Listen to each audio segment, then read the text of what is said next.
Sage Wanderer here, and welcome to Coffee Talk! All right, so today we're going to talk about the amazing theory that Enoch from the Bible and the book of Enoch actually is the architect, designer, and builder of the Great Pyramid of Giza. Dun, dun, dun. So I kind of stumbled across this theory, and it got me thinking. And you can look at a lot of great videos produced on this topic, but stay tuned for the end of this video because I'm going to disclose to you something I believe might be an original idea or theory or discovery about the purpose of the Pyramid of Giza and why it's shaped like a pyramid to begin with. No one's ever talked about why they make pyramids. They were thought to be ceremonial, or they might be a ritual of some sort, or it might be a place where pharaohs were buried. That was the common belief of what a pyramid was created for, but no one's ever talked about why it's shaped like it is. So hang around to the end of this video because I believe I've discovered the purpose and also the reason of the design, shape, and interior, and even the underpinnings of the Great Pyramid of Giza, what it was designed for. So let's talk about what mainstream archaeology believes about the Great Pyramid of Giza. They believe that it was created as a burial tomb for the pharaoh Khufu. And almost all of this information is based off of the findings of one man who was the person responsible for finding basically a signature of Khufu inside of a never before found, apparently, or accordingly to the story, a never before found chamber. Now, this man's name was Admiral Weiss. He was a retired admiral who became an archaeologist. And in the 1800s, he was allowed to go into the pyramid and actually use black powder or use gunpowder or dynamite, depends on the story you hear, to blow open an opening and find a new room inside the pyramid. And upon doing this, he purportedly found the signature of Khufu, basically giving him credit for building the pyramid, the Great Pyramid of Giza, that it was built for him. And this is what all of the dating is designed, because Khufu was a pharaoh from 2500 BC, and the entire dating process of the pyramid is based on this one account and this one hieroglyph found in this room by Admiral Weiss so long ago. Now, there's a couple of problems with this theory. Problem number one is there has been hieroglyphs that have been interpreted to catalog and document that Khufu, while he was pharaoh, oversaw a maintenance and refurbishing of the Great Pyramid of Giza. If it was built for him as a burial tomb finished by his son, then how could possibly he had been in charge of a refurbishing of a brand new pyramid, or a pyramid under construction, or a pyramid not yet built? Dun, dun, dun! That's a recent discovery. It kind of blows holes in the whole theory that Khufu is responsible for building the pyramid, but actually suggests that Khufu was repairing a very old and already dilapidating pyramid at the time. Now, another bit of information about this hieroglyph that's supposed to be the signature that exists inside of the Great Pyramid of Giza, crediting Khufu as the builder of the pyramid. Another problem with that is that someone smuggled out a scraping of the paint used in that hieroglyph. And although it was not enough to be carbon dated, the person that scraped it made a discovery that no one else realized before, that the signature of Khufu was actually painted on top of a ceramic patch that had been used in one of the many refurbishing efforts of the Egyptians down through time to maintain this ancient pyramid, and that whoever put that Khufu signature on, they were putting it on top of a repair. That means it was put there many centuries later. Some would argue who would have the benefit of falsifying this ancient record and making Khufu the builder of the pyramid and dating the pyramid to 2500 BC. Well, the only person that would really benefit from that is Admiral Weiss. Admiral Weiss is not known for anything else but the guy who dated the pyramid. And it appears when you dig deeper that he was possibly guilty of forging the entire thing to artificially date the pyramid so that he himself got credit as a great archaeological explorer. Dun dun dun! So how old is the pyramid? Well, for those of you who don't know who Enoch was the grandfather of Noah, the father of Methuselah, and the seventh patriarch after Adam in the line of Adam in ancient antiquity, leading up to the time of the great flood in the Bible. There's little mention of Enoch in the Bible other than that he was so favored by God and so close to God that God just took him up. Now, it's very vague, but he's believed to be the first person in human history in the Bible to have never died, but rather been taken to heaven in his physical body. So he was evacuated off the planet prior to the flood. Don. That's one theory. Swigging that coffee today. Just a reminder, Coffee Talk is for theories I find interesting but don't necessarily believe, but I don't need much coffee to swallow what I'm about to tell you because I think I've discovered something of immense importance. It's crazy. It took a blind fisherman from a cabin in the woods to see something that no archaeologist or great thinker had ever discovered before. But I'll get more about that later. So we've got Khufu is not the guy that built the pyramid, according to the evidence that I have seen. This is a well understood concept with people who are involved in the ancient alien theory, and they're the ones that have kind of put all this together. Now, having said that, they claim that Enoch built the pyramid under the instruction of God, or aliens, as they say, or angelic extraterrestrial beings. Christians call them angels, right? That they directed him in building this. This is according to linking another ancient historical text coming from Arabia and the Arabian culture, that they have a historian that predates Greek writers that we're most used to for looking at ancient history. This historian predates that, and he has a different story. In it, he has a king, a pharaoh, by the name of Sardin, not Sardine, Sardin. I think I'm pronouncing that correctly. And in his story, Sardin was the seventh patriarchal pharaoh of Egypt. And that he, like Enoch from the book of Enoch, had a dream that the flood was coming, right? Had a prophetic dream. And then he was contacted by angelic beings who then took him to heaven, took him to something that sounds a lot like the mothership, okay? And they taught him the secrets of the universe. They taught him the secret history of Earth, and they wanted him to build a time capsule to house all of the history of the human race, both the technology and culture and times that Enoch or Sardin lived in, but they also wanted him to house the secrets that they were giving him about mathematics, geometry, and all kinds of technologies and secrets that were unknown to the world at that time. And so the theory goes that Sardin, because he's the seventh king of pharaohs and also the seventh patriarch is Enoch, that they've used that and some other sources to basically say that Enoch and Sardin were the same person, okay? And that both stories are about Enoch from the Bible, the grandfather of Noah. That, yes, Noah was told by God that the flood was coming and instructed to build an ark, but apparently Enoch was also showed this by God with the intent to build a pyramid as a time capsule to house all of this ancient information, all this secret information. And now, when I got to thinking about that, I was like, okay, so it was built to withstand the flood.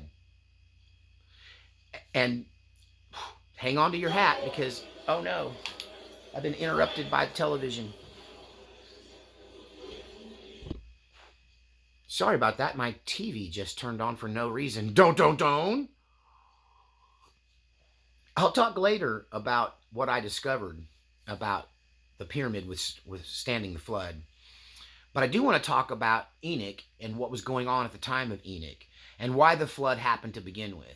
The Bible says the flood was because humans were evil in all of their ways. But when you do the study on that, you get more of a picture that humans were genetically compromised on a DNA level, that they were no longer the same creation that God had created in the Garden of Eden. And this is a result, I believe, of the involvement of the Nephilim. Don't. We're talking about ancient cannibalistic giants. The Nephilim are, of course, from Genesis 6, where it says that the sons of God looked down upon the daughters of men and found them beautiful and took them as their wives, and the offspring thereof were men of renown. Men of renown translates to giants. Apparently, some of these giants survived the flood, because you'll find them also later on in a post-flood story about the promised land, or the discovery of modern-day Israel. So at the time that Enoch was alive, if you put together many ancient texts and also the book of Enoch, what you have is a picture of a race of giants that are part extraterrestrial and part human. So they're part angel and part human. But they become oppressive and they become cannibalistic, and they get a taste for human flesh. Don't. Cannibalistic, human eating monster giants. The size of these giants is debatable from the records we have post-flood of giants in the 11 to 16 foot range, to some of these giants by certain measurements and translations being as big as skyscrapers or mountains. So, 300, 500, 600 foot tall giants. And if you're a fan of the channel, you've seen my why did the giants cut down all of the ancient trees video. You can find that in my most popular settings, because it's one of the top videos I produced on this channel. And in that, I paint a picture of this world covered with vegetation.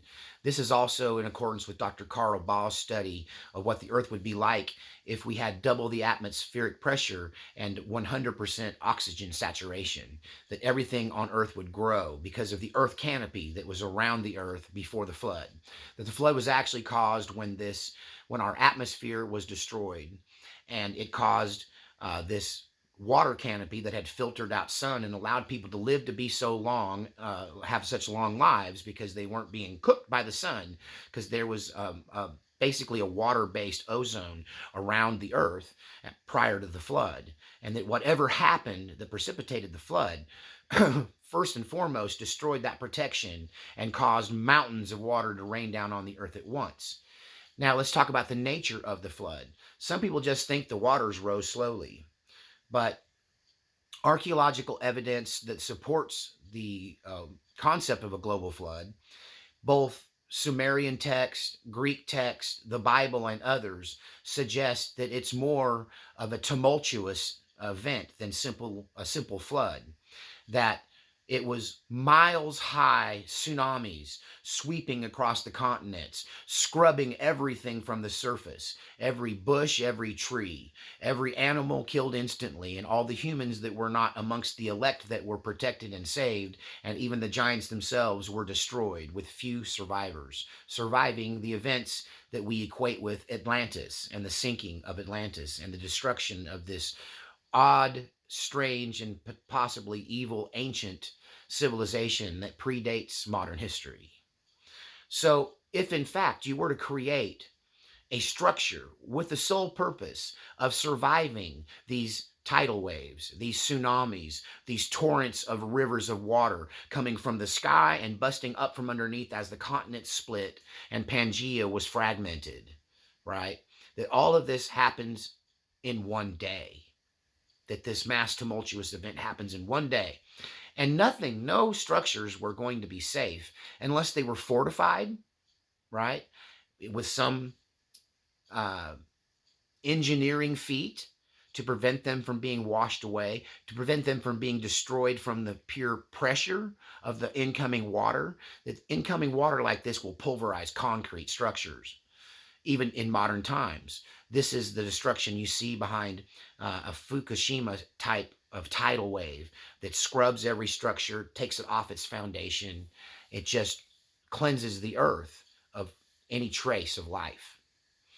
And so you'd be tasked with creating a structure that would protect documents, presumably papyrus scrolls, or maybe even bronze tablets, or like the jade tablets, something written in stone, right? Like the Ten Commandments. Those types of writings that were meant to be preserved for thousands and thousands and thousands of years, that God wanted the history to be there for us.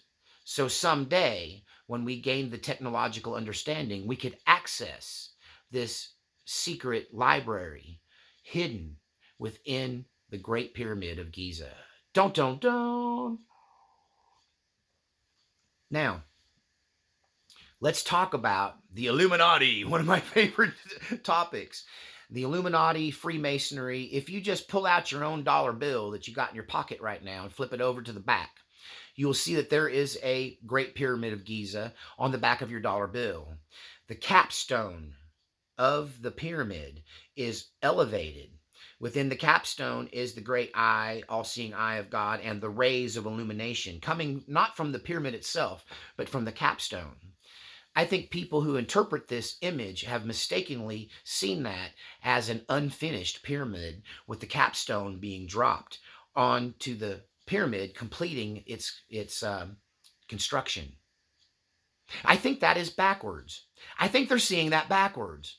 I think what they're seeing is an illustration of the lifting of the capstone off of the pyramid and showing you that within the capstone of the pyramid is the secret library, are the secrets of human history and extraterrestrial involvement, however you want to call that, God's involvement with mankind, all of the secrets of physics, fission, fusion, all of that, space travel, interdimensional travel, opening up stargates, all of this technology is going to be explained when that capstone is lifted.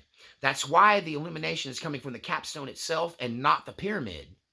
That they're telling you, the illuminists, the ones that already know some of these secrets, are telling you that when the capstone is lifted from the pyramid and we can access the secret library, that all knowledge and all illumination will be there for those who know what they're looking for. Don't, don't, don't. So now the big reveal. This is the big reveal you've been waiting for. We're here at 18 minutes and about 16 seconds into this video, and I'm going to tell you the thing that I discovered. Because once they told me that the reason for the construction of the pyramid was to withstand a flood, and I know because I study tsunamis and their effect on the continents, because that's one of the things I prep for, is what happens if there's a tsunami. It's one reason why I live in the geographic center of the United States here in Oklahoma. The farthest from any ocean you can get and still be in America. And there's a reason for that, because I fear a tsunami is possible. In fact, we're way overdue for the big one. And so it got me thinking, if you're building it for the purpose of withstanding a tsunami, what would be the perfect shape? Here's the big reveal. I'm a fisherman. Some people have criticized me and said, why should I listen to a blind fisherman, right? I am a fisherman, and I fish in lakes, rivers, and the ocean. And I know this, that when you're trying to withstand a great current, when you're trying to keep your weight from being carried downriver or carried in by the tide, that the absolute perfect shape for a weight, ready for it, is the pyramid weight. And here's why. A pyramid weight is bottom heavy, not top heavy. It is almost impossible for it to roll, because if it rolls, it just rolls over to its side and sticks again to the bottom of the river. And that if you want your bait to stay put, you use a pyramid sinker, because the water, and when it hits it can't hit the flat face. It usually ends up hitting one of the triangular blades. It's just like a windmill. If it does hit the flat side, the current will push it so that the point Got to put my coffee down. That the point is pointed upstream towards the incoming current. That if it hits it on the flat spot, and it'll just spin it, right? Until, just like a windmill turns to be the path of least resistance to the wind, so does this pyramid turn. And now it's cutting the current, just like a boat cutting through the river, cutting through the current, cutting through the water.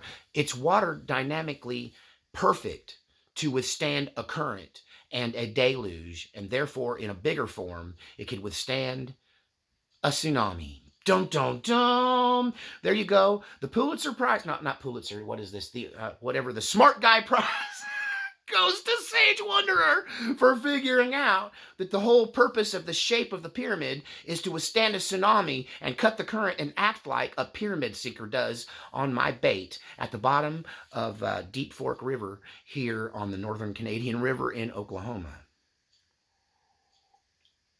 So, let's talk about why are there so many rooms and all of these little square vent holes all through the pyramid, the Great Pyramid of Giza. That's one of the mysteries. Some will say it's to ventilate the room so when you're in there, you don't suffocate, you're getting fresh air. Another theory is that the Great Pyramid of Giza is in fact a giant battery. One thing that's important to know is that the capstone was originally completely encased in bronze and shined like a beacon in the sunlight or even the moonlight. And the argument for people who think that the Great Pyramid of Giza and other pyramids are generating electrical current, that if you filled them with an acidic juice like a wine juice or lemon juice, then you could create essentially an enormous battery charged by either the rays of the sun, some say, or by lightning strikes that are drawn to the pyramid point. But I would say if you were trying to create a structure that would withstand a tsunami, you would also have to understand that there would be a great amount of lightning and thunder that went with this event. And therefore, the Great Pyramid of Giza could have been topped or destroyed if lightning strike had struck it in a more vulnerable place. That they wanted to draw the lightning to the most structurally sound and integrally tough point on the pyramid, which is the top of the capstone. And so they put the copper on there to repel the lightning's ability to destroy the stone structure and absorb it and potentially ground it into the ground and prevent the pyramid from being damaged by lightning strikes. Don't. Is the blind old fisherman onto something? This could go viral. This could make me famous. I'm just saying. If you found somebody else who's figured out that the Great Pyramid of Giza is pyramid shaped because it's built to withstand a tsunami or a current, and the fact that I figured that out from my pyramid weights in my fish and tackle box, that just blows me away. If you like this video, hit the thumbs up, give me a like. If you want to contribute, give me a tip. There's a PayPal link, all of that stuff. Join Patreon to keep me making videos. But let's dig a little bit deeper. So, what are the passages, the air passages? These tubes that seem to all be pointing down. Also, there's some rooms at the bottom. And I've heard people talk about that this was to catch water, like water cisterns. That's one theory. But let me give you another theory. I think the way these are tilted in this direction, they're not really down. I would love for this video to prompt an hydraulics expert to look at all of the air vents in the Great Pyramid of Giza and decide whether this theory holds water or not. My theory is that when a wall of water comes from any direction to hit this pyramid, that water is brought in, forced into the body of the pyramid in a way that causes downward pressure, that instead of letting the water come and get underneath the pyramid and roll it over or get and undermine the pyramid, that this wall of water, when it hits the pyramid, before it can dislodge it from its underpinnings, that the water is forced inside the pyramid, also pressurizing the interior of the pyramid, causing the water pressure that's coming with such force to be less potent, right? Because it's penetrating in a controlled way. But this controlled penetration of the water to prevent it from catching purchase like a water sail. If you've ever heard of a current sail or a tidal sail, you put in the water, let the tide pull your boat. That this is designed to prevent the force of the water from having enough impact to flip the pyramid over. And not only that, it's not just the purpose of absorbing, but it redirects the energy. In my opinion, looking at it as a layman, I am not an engineer, but I want an engineer to look into this. Please, if you know one, have him look at it and see if it isn't basically a hydraulic schematic for water coming in at high pressure, being forced down into the pyramid, causing the pyramid to sink even deeper into its structure and not be lifted or floated out of place.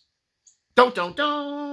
Man, that's some coffee talk right there. I'm going to give you a second just to chew on that. So according to this theory, what we have is when this flood, this great event is coming, Noah and now Enoch get, Enoch slash Sardin, right? They get I started to say demonic. I talk about exorcisms too much on this channel. No, they got a godly input. They got an extraterrestrial download, an angelic download, maybe the Holy Spirit, whatever you want to call it. God contacted these two people to warn them about what's coming. One, to make a vessel to save him and his family and animals.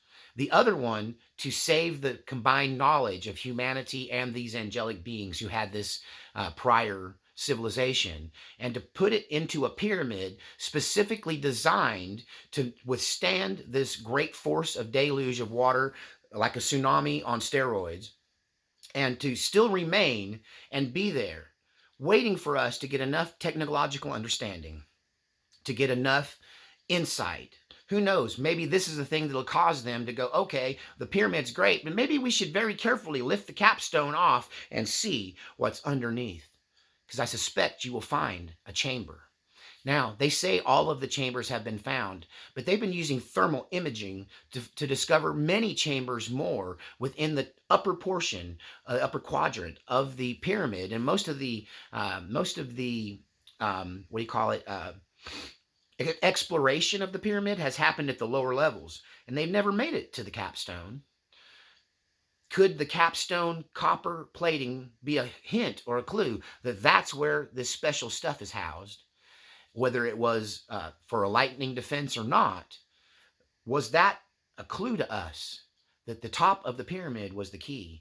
Are they telling us, these Illuminists, these Illuminati insiders, are they telling us that that's where the knowledge and illumination of God exists, in the capstone?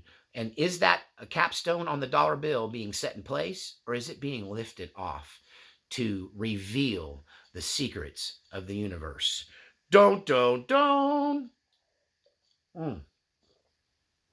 we're out of coffee. That means we're out of time to talk. But leave your comments in the comments section. Please share this video if you know any hydraulic engineers that would like to look at the schematics of the Great Pyramid of Giza, and let us know whether or not those holes would cause the pyramid to be less stable under a tsunami or more stable under a tsunami. I suspect they will find out it's for the purpose of keeping those suckers planted right where they put them in, coincidentally, geological alignment with the Pleiades constellation. The belt in Orion's belt has the same geometric pattern as the pyramids on the ground, and I believe they never moved despite surviving the Great Flood. You tell me whether there's secrets up there or just more mysteries in the comment section below, and don't forget to support this channel, and we'll see you next time here on Coffee Talk.